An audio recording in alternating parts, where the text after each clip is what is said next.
우리가 신앙생활을 하면서 우리는 우리의 신앙생활이라는 것들을 다양하게 표현할 수 있습니다. 우리가 믿음 생활을 한다 했을 때에 그것은 우리의 구원을 의미하는 것이기도 하죠. 근데 이 구원이라는 것도 생각을 해보면 사람들마다 조금씩 다르게 구원을 이해하고 있습니다. 쉽게 아주 저도 어렸을 때부터 들었던 말, 그리고 저도 그렇게 믿고 있는 바 중에 하나가 뭐냐면 구원이란 무엇이냐 했을 때 구원이라는 것은 천국 가는 거다, 천당 가는 거다. 어렸을 때 굉장히 많이 들었거든요. 그러면 이렇게 구원을 이해하는 사람, 죽으면 천국 가는 것을 구원으로 이해하는 게 잘못됐느냐? 그렇지 않습니다. 제가 다른 것을 강조하기는 하지만 이 말 자체가 틀렸다고 할 수는 없는 겁니다. 자, 죽으면 가는 나라로서 이 천국을 이해하는 사람들 있고 그것은 틀리지 않았습니다. 이런 사람들은 구원이라는 것을 내세적 관점, 즉 이 생 다음에 다른 세상, 다가올 세상이 있고 그 세상이 바로 천국, 천당이다, 이렇게 이해하는 것이죠. 그것을 구원이라고 믿고 있는 겁니다. 그렇게 이해할 수 있습니다. 또 다른 사람들은 구원이라는 것이 무엇이냐, 그것은 사랑의 관계다라고 말하기도 합니다. 제가 주로 많이 강조하는 점이 이런 점인데, 사랑의 관계로 이해하기도 합니다. 즉 구원이란 뭐냐? 하나님을 사랑하고 하나님의 사랑을 받고. 우리 같은 사람들이, 우리 같은 존재가 하나님을 어떻게 사랑할 수가 있으며 하나님의 사랑을 어떻게 받을 수가 있겠습니까? 구원이라는 것은 이렇게 흑암의 권세에 죄 아래 있던 자들이 죄 아래에서 하나님께는 전혀 관심이 없고 하나님을 도리어 자기 이익을 위해서 이용하려고 했던 자들이 그런 모든 죄를 벗고 하나님의 사랑을 받으며 하나님을 사랑하는 자로서 새로운 관계에 들어온 것, 그것을 구원이라고 하는 것이죠. 이렇게 이해할 수도 있습니다. 그러니까 구원이라는 것이 자기의 필요를 따라서, 자기가 이 필요란 절대적 필요라기보다는 자기가 살아오면서 겪게 된 경험들을 바탕으로 해서 생겨난 결핍, 필요에 맞춰서 구원을 이해할 수 있습니다. 그건 틀린 말이 아닌 것이죠. 다만 그것만이 구원이다라거나 자기가 경험한 것만이 구원의 정수라고 생각하는 것은 옳은 것은 아닙니다. 자, 다양하게 이해할 수 있는 것이죠. 자, 그러나 어떻게 구원을 이해하고 있든지 간에 중요한 것은 과연 이게 어떻게 일어났느냐, 이런 일이 일어날 수 있는 까닭이 뭐냐, 이런 변화가 일어날 수 있는 까닭이 뭐냐 하는 것에 있습니다. 예를 든 것 중에 이런 거죠. 내가 구원을 받았습니다. 나는 죽으면 천국에 갑니다 라고 생각하는 사람들 생각해 보십시오.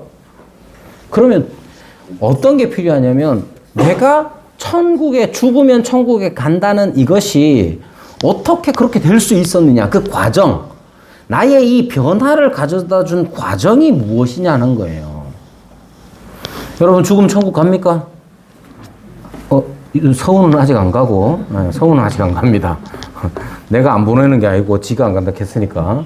자, 보세요. 내가 죽으면 천국에 간다라고 생각했을 때 당연히 드는 의문 혹은 질문은 뭐냐면 내가 과연 천국에 갈 수 있는 근거가 뭐냐는 거죠. 참고에는 천국에 갑니까, 죽으면?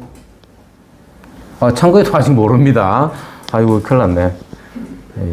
자, 여러분, 내가 죽으면 천국 간다고 여러분들은 믿죠? 어떻게 그게 가능하냐는 거예요.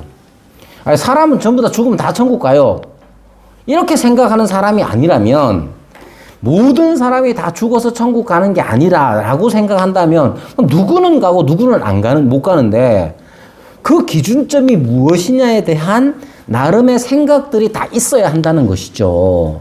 보통 사람들은 어떻게 생각하느냐 하면, 천국 가는 사람들은 이 생에서 살아갈 때, 내세에 천국 갈 사람들은 이 생에서 살아갈 때 착하게 살았다는 거예요.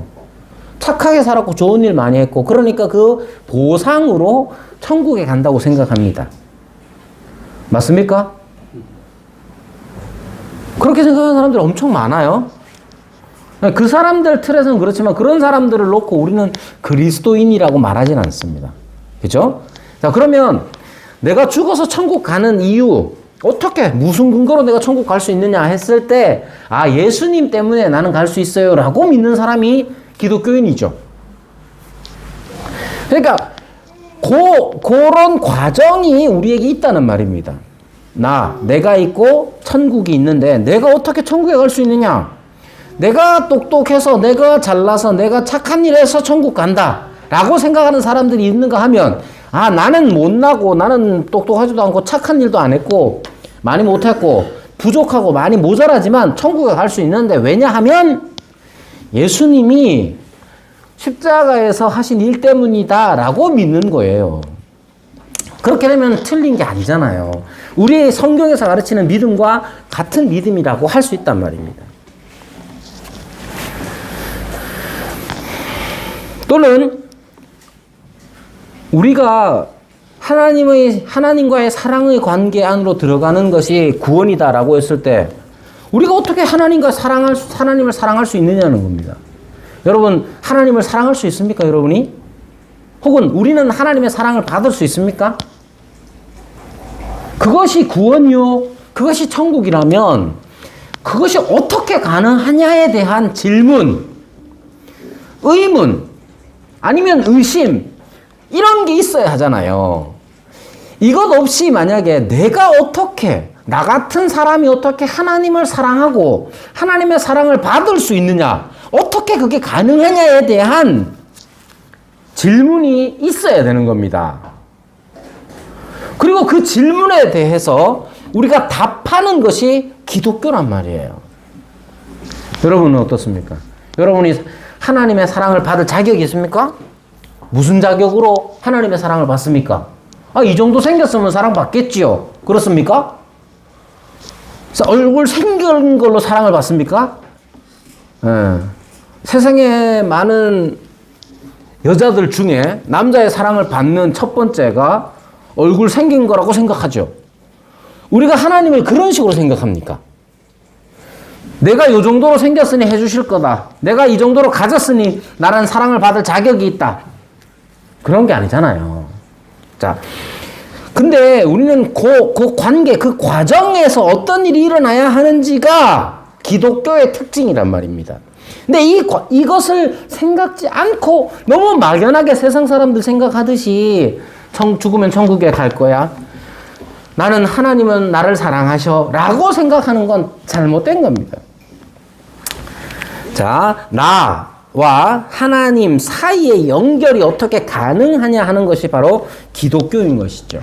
오늘 본문에서 나오는 골로새서 1장에서 나오는 것처럼 흑암의 권세에서 그의 사랑의 아들의 나라로 옮겨졌다라고 했는데, 어떻게 흑암의 권세에 있는 사람이 하나님의 아들의 나라로 옮겨질 수가 있느냐는 거예요.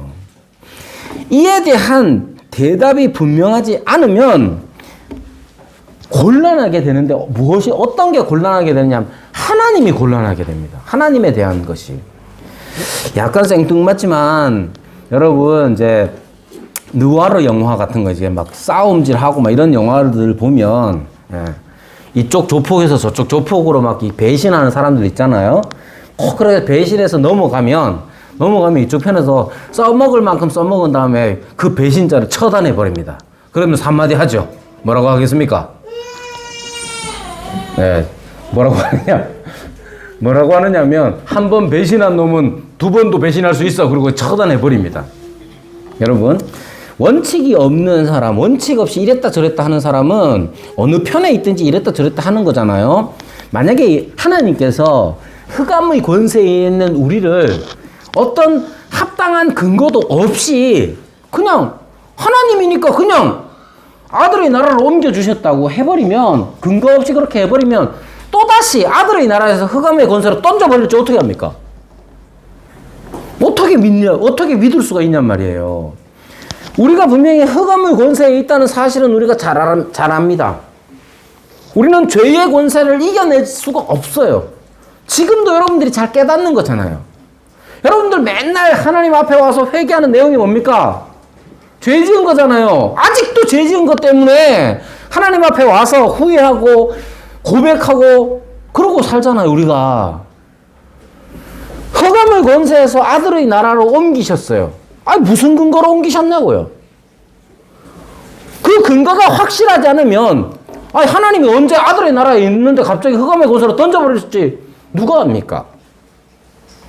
그래서 흑암의 권세에서 아들의 나라로 옮기셨을 때 하나님께서 어떤 근거로, 어떤 방식으로 옮기셨는지에 대한 믿음이 있어야 우리는 떨지 않습니다. 불안에 떨지 않습니다.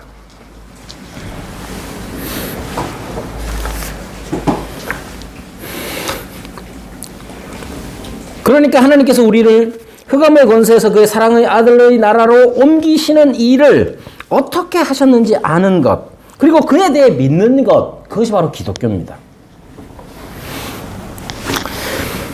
제가 이제 18살쯤에 소위 말하는 은혜 체험을 했는데, 제가 그전에도 교회를 열심히 다녔습니다. 교회 행사들도 열심히 했고, 열심히 했는데, 18살쯤에 제가 경험했던 게 그런 거예요. 하나님께서 나를 사랑하신다는 사실을 이렇게 몸으로 체험을 했습니다. 온몸이 따뜻해지는 느낌 속에서 하나님께서 나의 아버지가 되신다는 사실.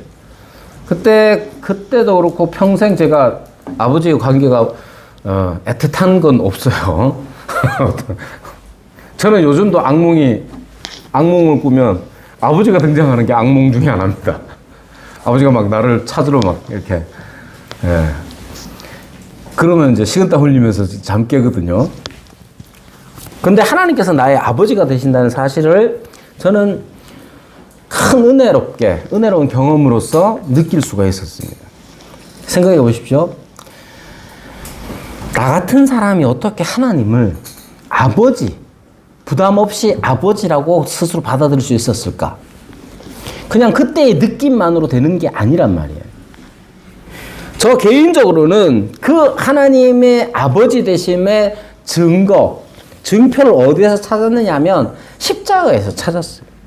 나 같은 죄인을 하나님이 사랑하신다는 것을 어떻게 확신하게 되느냐?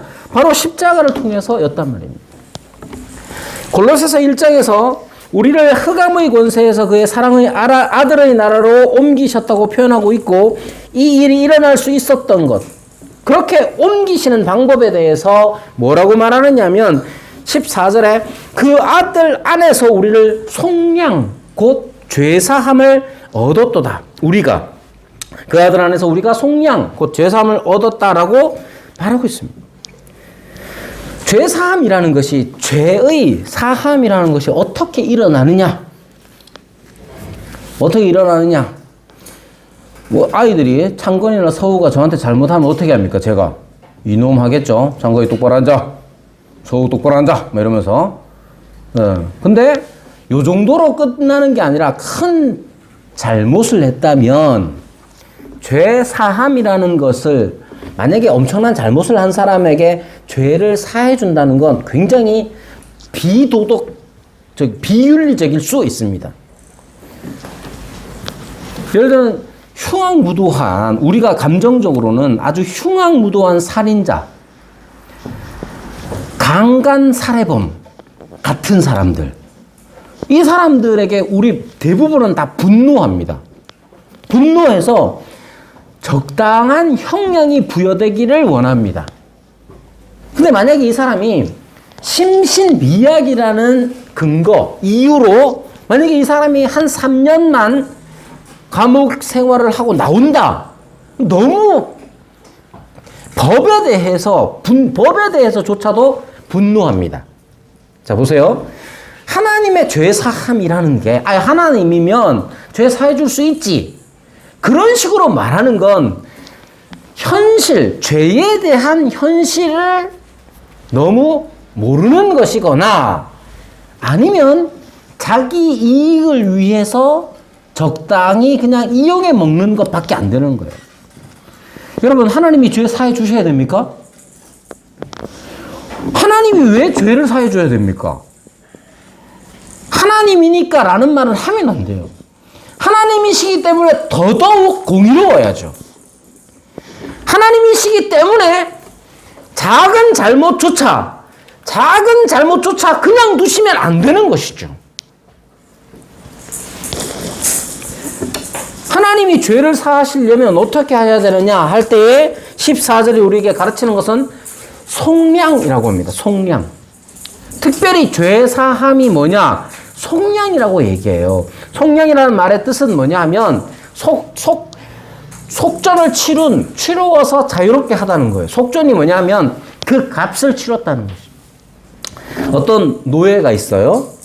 노예, 종이 있으면 그 사람을 자유롭게 해주고 싶으면 어떻게 해야 되느냐면 그 노예의 주인에게 노예의 값을 주고 그 사람을 사서 자유롭게 해주는 거예요. 하나님께서 우리를 어떻게 죄 사하여 주셨느냐 하면 우리 죄의 값을 치르심으로써 우리를 죄에서 사서 흑암의 권세에서 사서 우리를 자유롭게 해주셨단 말이에요. 그러면 기독교가 무엇이냐 했을 때 그 속량하심, 그 속전이 무엇이냐에 대한 것이 바로 기독교입니다. 우리를 흑암의 권세에서 죄의 권세에서 값을 치르시고 우리를 건져내시고 사셨는데 그 값이 뭐냐? 그 값이 바로 기독교의 핵심, 곧 그리스도란 말입니다. 그리스도께서는 우리에게로 오셔서 우리가 치러야 할 값, 죄의 값을 다 치르심으로써 하나님 앞에서 하나님께서는 우리를 속량하신 거예요. 예수 그리스도가 우리 죄의 값을 지불하심으로 우리가 죄의 권세, 흑암의 권세에서 건짐을 받은 거예요. 여기에서 또 하나의 질문이 뭐냐? 이어지는 질문이 뭐냐면, 아니, 예수라는 분은 도대체 얼마짜리길래? 예수라는 분은 도대체 얼마짜리길래 값을 치르고도 남느냐는 거예요. 얼마길래? 여러분, 예수님의 값어치는 얼마 정도 하겠습니까? 얼마 정도 하면 되겠습니까? 종종 영화 같은데 중세를 배경으로 하거나 이제 여성들이 주인공인 그런 옛날을 배경으로 한 영화들 보면 여자들이 팔려갑니다. 어떻게? 얼마 주고 팔려가느냐? 돼지 3마리. 여러분, 우리나라에서 그런 일이 일어나는 게 아니라 이제 중세 배경으로 하는 그런 영화나 뭐 이런 것들 보면 그렇게 얘기하죠. 이 여자를 내가 사고 싶다. 근데 얼마? 돼지 100마리도 될 수 있고, 아니면 양 1000마리도 될 수 있는데, 돼지 3마리. 이런 거예요. 그 여자의 값이 그렇게 매겨지는 것이죠.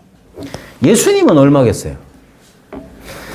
여러분, 예수님은 얼마이시길래, 값어치가 어떻게 되시길래, 여기 있는 우리를 다 그들의 흑암의 권세에서 건져낼 수 있는 값이 되겠습니까? 그 얘기를 지금 15절부터 하는 거예요. 여러분, 예수님은 어떤 분이시길래 어느 정도의 값어치를 갖고 계시느냐에 대한 내용이 여기에 나오는 거예요. 그래서 이 15절부터 20절의 이 말씀은 기독론의 최고봉이라고 불립니다. 학자들이 빌립보서 2장에 나와 있는 말씀과 더불어서 골로새서 1장 15절과 20절에 나와 있는 이 내용을 바울 기독론의 최고봉이라고 말합니다. 여러분, 주님은 어떤 분이신가?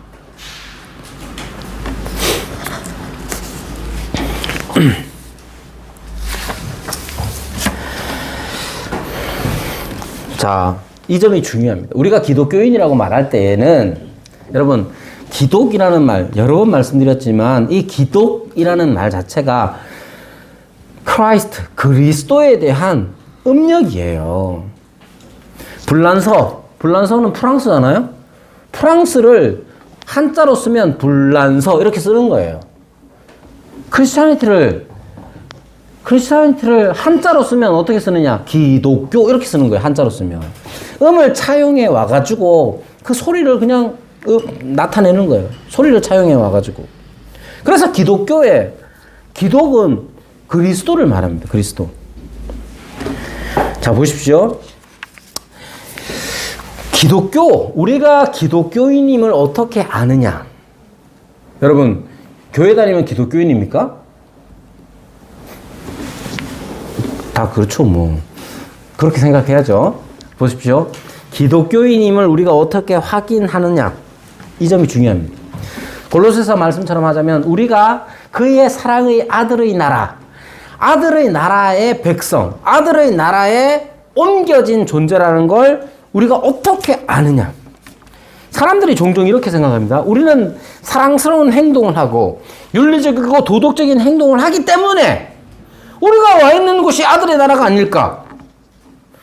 여러분, 사랑스러운 행동, 남을 섬기고 윤리적이고 도덕적으로 행동하는 것, 그것은 가치 있는 행동일 뿐만 아니라 그의 아들의 나라에서 당연히 요구되는 행동이라고 할 수 있습니다. 그러나 아들의 나라에서 그것이 우선적이라고 할 수 없는 것이죠. 우리가 그의 사랑의 아들의 나라에 있다는 것을 우리가 보는 것으로 확인할 수 있습니다. 우리가 무엇을 보느냐에 따라서 우리가 무엇을 보느냐, 그것이 우리가 지금 있는 곳이 어딘지를 확인해 주는 거예요. 만약에 우리가 지금 하고 있는 가치 있는 행동들, 혹은 가치라는 말은 좀 그렇고 우리가 하고 있는 우리의 사랑스러운 행동들, 도덕적인 행동들, 윤리적이고 이런 행동들을 우리가 보면서 우리는 아들의 나라에 있구나라고 생각하는 건 모자라는 거예요. 아들의 나라에서 가장 먼저 보이는 것은 무엇이어야 하느냐 하면 아들이어야 하는 거예요. 골로새 교회는 그리스도에 대한 믿음과 모든 성도에 대한 사랑, 그리고 하늘에 쌓아둔 소망, 그것이 있었습니다. 그것은 복음의 열매죠. 그것 때문에 사도 바울은 감사 기도를 했습니다.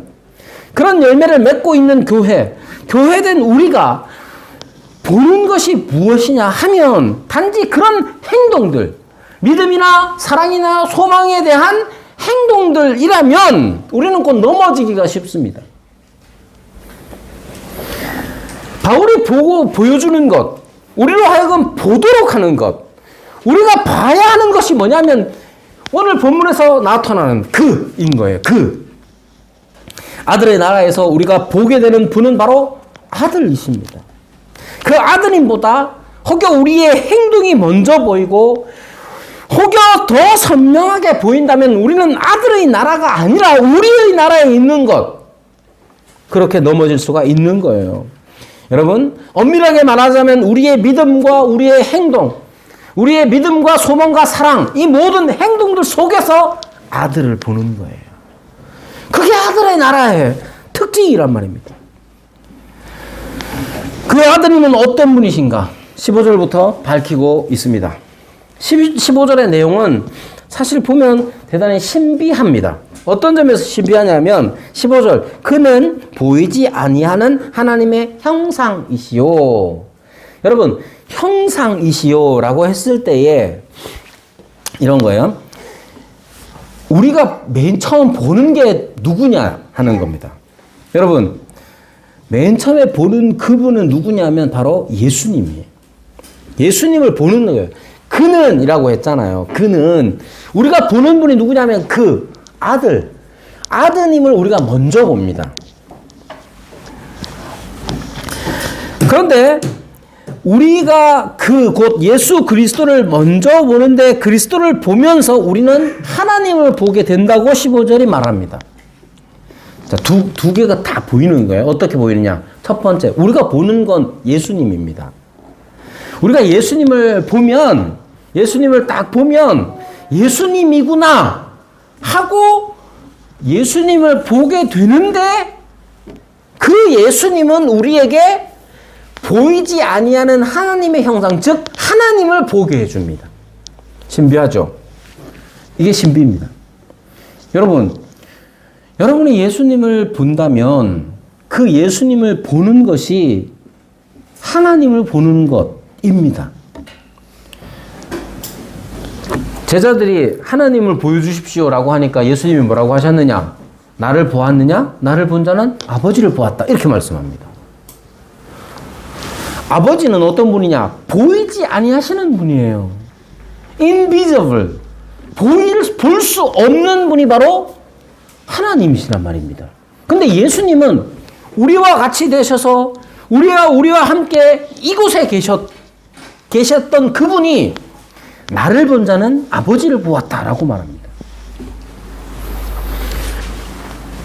그러니까 신비한 내용이죠. 우리는 분명 예수님을 봅니다. 우리는 예수님을 만납니다.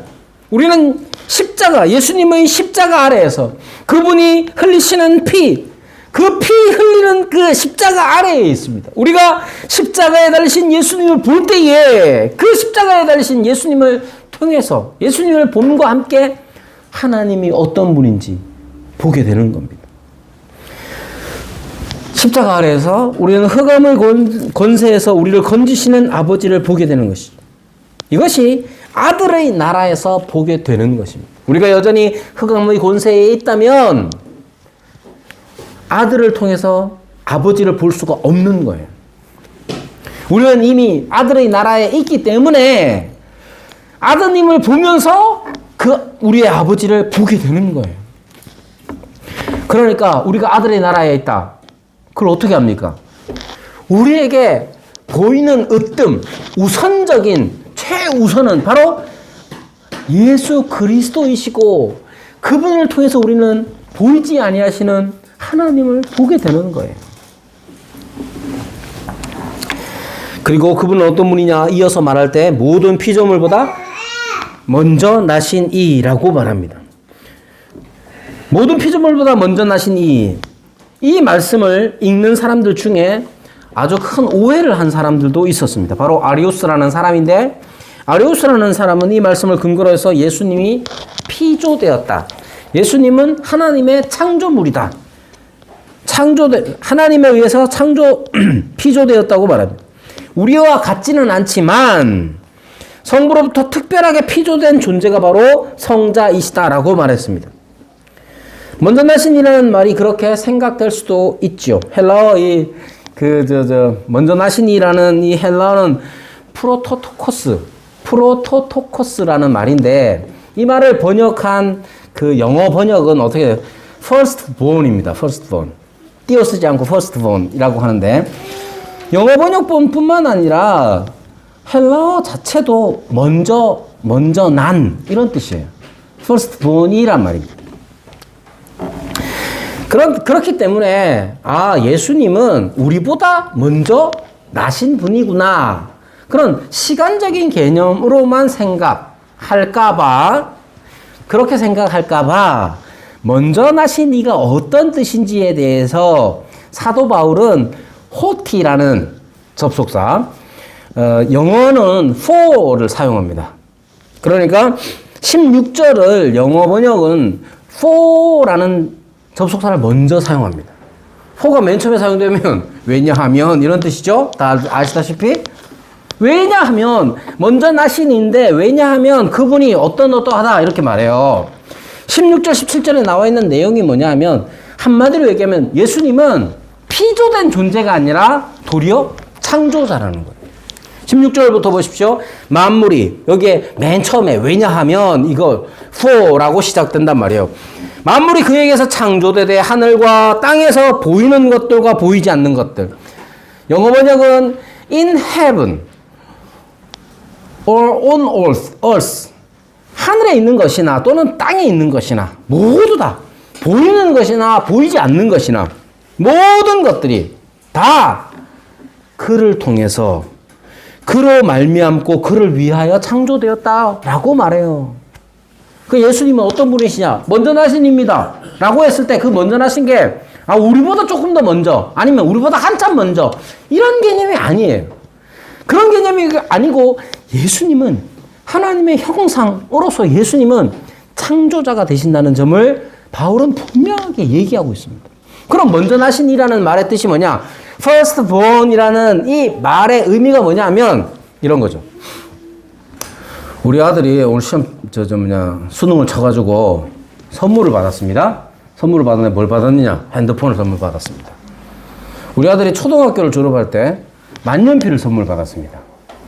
그 뒤로 먼저 나신 이가 만년필을 선물을 받았기 때문에 또 먼저 나신 이가 수능을 치고 핸드폰을 선물 받았기 때문에 그 뒤로 둘째는 뭘 받을까요? 핸드폰. 그렇죠. 셋째는? 핸드폰. 넷째는? 핸드폰. 그렇죠. 자, 이 말에 어떤 의미가 있느냐? 민화는 처음 낳았으니까, 먼저 낳은 아들이니까 처음의 것을 준다. 이런 것도 있지만, 이런 게 포함되어 있지만, 더 넓게 보면 어떤 뜻이 포함되어 있느냐? 먼저 나신이라는 이 말 안에는 첫 번째로서의 그 첫 번째의 특권뿐만 아니라 권세가 다 포함되어 있는 말입니다. 그리고 이 먼저 나신이라는 말은 우리 믿는 자들, 아들의 나라에 있는 백성들과 함께 생각하는 건데, 자, 아들의 나라에서 우리는 어떻게 칭함을 받느냐 하면 아들의 나라에 있는 우리는 아들로 칭함을 받습니다. 보십시오. 우리가 아들의 나라에 있는데 아들의 나라에 있는 백성들을 하나님께서 뭐라고 칭하느냐? 이 아들의 아들놈들 이렇게 안 하시고 우리를 아들이라고 하신단 말이에요. 그러면 우리가 아들인데 이 아들됨에 대한 프로토콜 혹은 원형이라는 게 있어야 될 거 아니에요. 도대체 아들이라는 원형이 어디 있느냐 했을 때 그때 먼저 나시니라는 의미가 있는 거예요. 예수님은 성자 하나님의 아들이시잖아요. 그죠? 우리도 아들이잖아요. 하나님의 아들이란 말입니다. 예수님이 하나님과 아들 되심으로 성부와 성자와의 관계가 아들 되심이 우리의 아들됨을 나타내 줍니다. 아들이라고 모두 다 뭐 그런 건 아니잖아요. 예를 들면 아들인데 야, 네 아들이니까 나가서 저 바다에 가가지고 저 미역을 따. 그럴 수 있는 거고 미역 안 따오면 밥도 안 주고 그런 부자 관계도 있을 수 있잖아요. 그런데 이 아들은 하나님의 사랑을 받는 아들이에요. 누가? 예수님이. 우리는 아들의 나라에서 아들 된 우리는 어떤 아들이겠어요? 예수님이 아들로서, 성자께서 아들로서 받으시는 그 모든 권세, 그 모든 특권, 그 모든 사랑, 그걸 우리도 받게 될 거예요. 그래서 먼저 나시니 first born이라고 하는 거예요. 여기에 시간적인 의미를 둬서 나보다 먼저 이런 의미가 아니라 프로토콜로서 성자께서는 예수님께서는 하나님의 아들로서 처음서부터 계셨잖아요. 우리는 나중에 아들이 되었잖아요. 그 아들 안에서 됐단 말이에요. 아들됨의 의미가 어떤 것인지를 어떻게 합니까, 우리가? 아들됨의 의미를 보여주는 게 누구냐? 예수님인 거예요. 아들로서 보여주시는 거예요. 그래서 먼저 나시니라고 말하는 겁니다. 이게 그냥 된 게 아니고 18절부터는 이렇게 아들됨, 아들의 나라로 들어온 자들이 어떻게 되었는지 좀 더 구체적으로 말합니다. 그는 예수님이죠. 몸인 교회의 머리시라. 그가 근본이시요 죽은 자들 가운데서 먼저 나신 이시니 이는 친히 만물의 으뜸이 되려 하심이다. 이렇게 말합니다. 즉 우리의 아들됨이 어디에서 펼쳐지느냐 하면 바로 그의 아들의 나라에서 펼쳐지는데 이걸 교회라고 하고 그 교회의 으뜸이 되시는 분이 누구냐? 그리스도다 예수님이다. 이렇게 우리에게 가르치고 있는 겁니다. 18절부터는 다음 시간에 우리 좀 더 자세히 다루도록 하고, 여러분, 우리의 신앙이라는 것, 우리가 기독 신앙을 가졌다는 말의 의미가 무엇인지 잘 생각을 해야 합니다. 종종 기독 신앙, 기독교인이라는 말의 뜻을 주일이면 교회를 다니고 기독교적인 어떤 의식들, 행위들에 참여한다는 것. 밥 먹을 때 기도한다든지, 헌금을 한다든지, 아니면 무슨 찬송을 한다든지, 유행가 안 부르고 찬송, 그런 것에서만 찾으려고 하는 사람들이 종종 있는데, 그게 아니라 우리 믿음의 내용이 예수님께 얼마나 초점이 맞춰져 있느냐 하는 점을 간과해서는 안 됩니다. 우리가 아들의 나라에 있다는 사실을 우리가 어떻게 아느냐? 우리가 가장 우선적으로 우리 눈에 보이는 것, 그것이 바로 예수 그리스도여야 합니다. 우리의 그럴싸한 행동들, 멋진 혹은 윤리적인 행위들이 아니라 우리의 모든 것 안에서 그리스도를 볼 수 있어요. 그리고 그분이 보이지 아니하는 하나님의 형상이요 모든 피조물보다 먼저 나신 이 임을 분명히 알고 그분을 따르는 삶을 사는 것, 그게 바로 아들의 나라에서의 신앙 삶인 것을 기억하시기를 바랍니다. 함께 말씀을 생각하면서 기도